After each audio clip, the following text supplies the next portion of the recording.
ng sunrise. Ako po ay nanggaling sa isang... Wait, ako ay galing sa isang mahirap at broken family. Kung saan hirap po ang magulang ko na pag-aralin kami.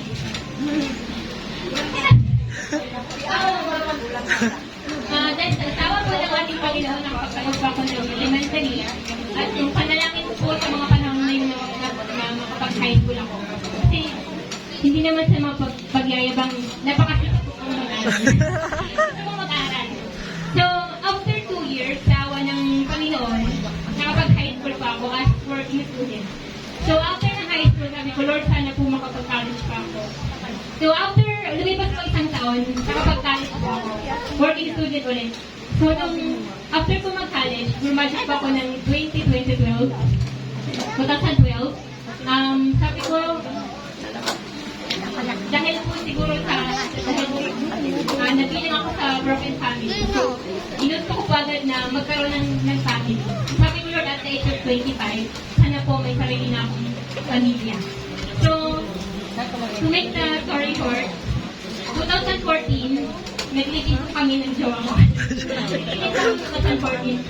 So, yung panahon na yun, parang pinagalakan sa puso ko na kasi pangarap ko po dati na magkaroon ng baby at age 25. So, 2014, nag-live po kami. Sabi ko, wow, parang naaayon sa panahon yung mga kagawto. So, nag-live po kami. Ang nasa isip yun, parang 2014, magpupuntit ako at the age of 25, makakababy na ako. Sabi ko, wow, thank you, Lord, parang umaayos sa akin yung panahon. Pero pagdating po ng 2015, 25 years old, hindi ko ako nabuntis. Tumipas po ang 2016, wala pa rin po. So, yung mga time na yun, marami akong nababasa online ng mga testimony from, hindi pa po ako nun Christian eh, Catholic pa po ako. So, marami akong nababasa ng testimony online na sabi nila, pumunta sila sa isang church, nag-pray sila, tapos natupad yung prayer nila. So, sabi ko sa asawa ko, gawin kaya natin yun. So, nagpunta po kami, una namin pinuntahan is St. Arnold. Nagpunta po kami St. Arnold, nagpunta rin po kami St. Clair, nagpunta kami St. Joseph, nagpunta po kami St. Peter. Malalaking church po ito. So, kung sino-sino na pong santo yung pinuntahan namin, di ba? Pumunta rin po kami Quiapo. Nagpunta pa kami Baclaran. Dinayo pa namin ang Manawag sa Pangasinan. Tapos, ang last namin pinuntahan is Obando.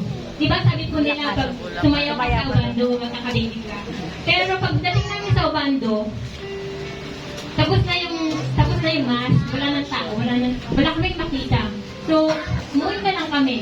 Umuwi kami luhaan. So, sabi ko, pagkawin namin, sabi ko, Lord, kung ibibigay mo man sa amin yung hinihiling namin, thank you po. Pero kung hindi mo po ibibigay, thank you pa din po. So, lumipas po ang 2017. Mga time pala na yun, maraming sa paligid namin, maraming nag-suggest na magpahilot daw po ako, magpa-check up, baka may something wrong sa aming dalawa. So, pero hindi namin ginawa. Meron pang nag-suggest na uminom daw ako ng kung ano-anong dahon. Yung mga herbal na ininom para daw magka-baby, magpahilot or magpahinga. Kasi baka daw mga pagod kami, mga stress. So, magpahinga daw kami para more yung chances na magkaroon ng baby. So, lumipas po ang 2017, wala pa rin po. Hindi pa rin kami pinahiyaan ng magkaroon ng baby.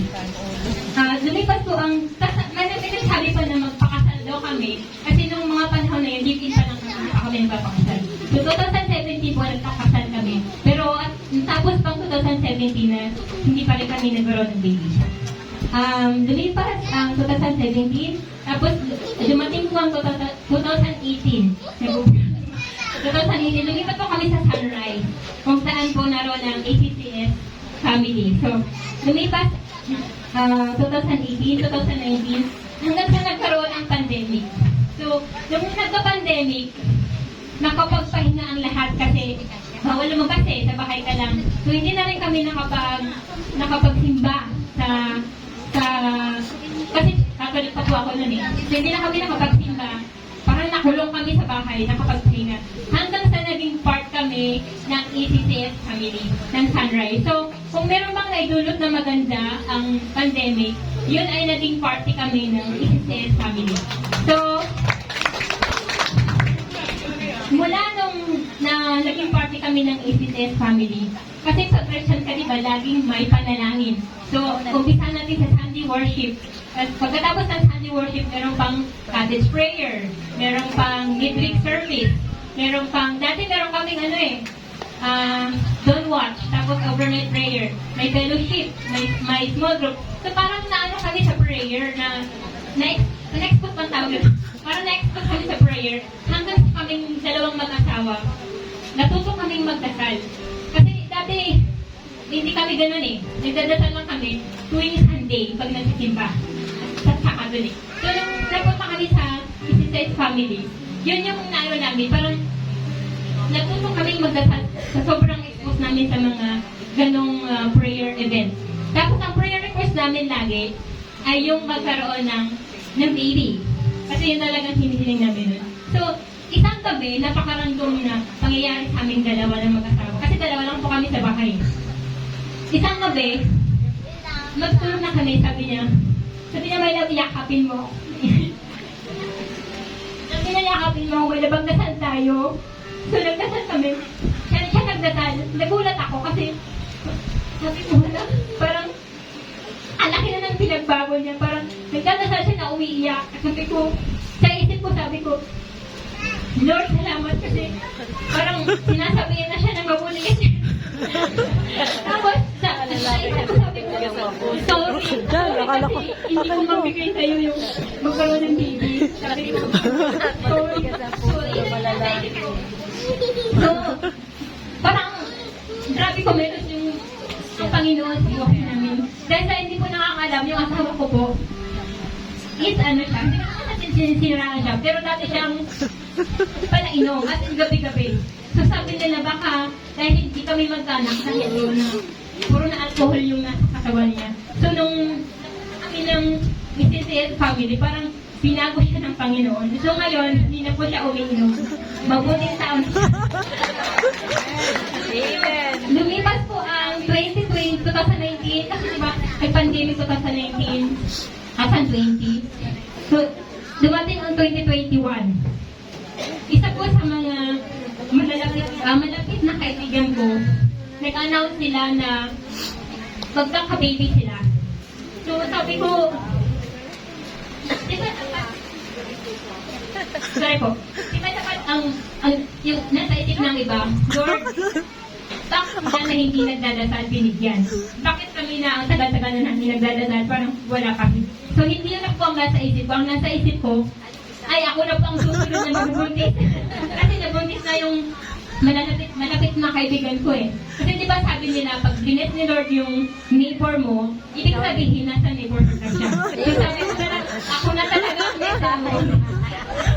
September po yan, September 2021 sila nagsabi na nagdadalang tao nga siya. So pagdating po ng October, siguro sabi ni Lord, tingin ko nga yung mag-asawa, hanggang saan naabutin yung pagmamahala nila. So, medyo sinubok kami ni Lord eh. Medyo sinubok kami ni Lord. Hindi po na pagtagumpay ng asawa ko yung tukso, hindi niya nilabanan. Nagpadala siya sa tukso. So, bilang isang babae, napakasakit po. Kasi bago pa dumating yung 2021, ang dami ng pagsubok na dumaan sa amin. So, sabi ko, sa lahat, yung nasa isip ko kasi, nanaig yung pride sa kagalit sa isip sa puso ko. Galit na galit ako kasi, bilang isang babae, napakasakit. So, sabi ko, sa lahat ng ginawa ko para sa'yo, sa lahat ng sakripisyo ko, ito yung igaganti mo sa akin. Bakit? So, yun yung tanong sa isip ko. Lumipas ang November, December, January, na hanggang February na buwan ng pag-ibig. Galit pa po ako noon. Sabi ko, hindi ko siya mapatawad, hindi ko matanggap yung nangyari. Hindi pa ako makapag-vote. Nahihirapan akong mag-desisyon. Actually, nakipaghiwalay ko ako sa kanya. Kasi parang sa sobrang sakit, hindi ko matanggap yung nangyari. Nakipaghiwalay pa ako, pero nagpasalamat po ako sa Panginoon na hindi siya umalis. So,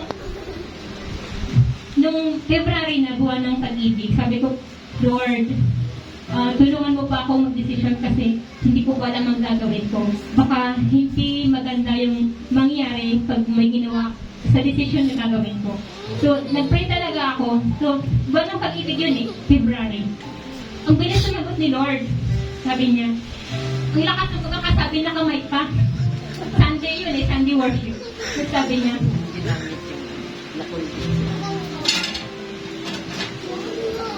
kung tunay na pag-ibig ng Diyos ang dumadaloy sa ating mga puso, kaya nating mahalin kahit yung mga tao mahirap mahalin.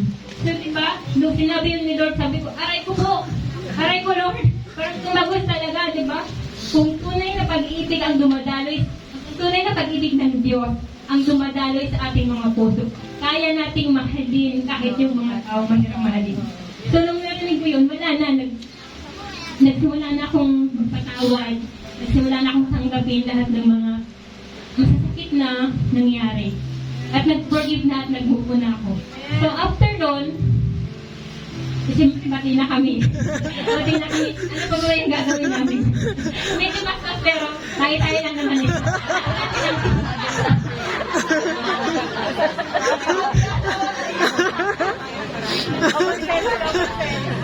So yun. Bati na kami. Wala na kami ginawa ko ni maglandian. Sorry, Lord! So yun. Tapos, dumating po ang March. Nalaman po namin na nagdadalang tao ng ako. March 2022. So, diba napakagaling ng kumilos ng Panginoon sa buhay natin. So, finally, after 8 years ng pagdarasal, ibinigay din niya yung hinihiling namin. Sabi ko siguro kung noon pa niya binigay, sabi ko pa hindi ko kayanin. So, ang ginawa ng Panginoon, binuot niya muna ako, binusog niya ako ng salita ng Diyos para pagdating ng anak namin, kayang-kaya ko na. Kung may mga pagsubok man na dumating, kayang-kaya na namin. So, salamat po sa Panginoon dahil pinagkalooban na kami ng isang baby boy. Andiyan ba siya, isang taon na siya? Thank you po, Lord. So, bago pa ako magtapos, gusto ko lang iwanan yung salita ng ating Panginoon sa Mateo 21, verse 22. Ano mang hingin ninyo sa panalangin, ay tatanggapin ninyo kung nananalig kayo. Yun lamang po at magandang umaga po sa lahat. To God be all the glory.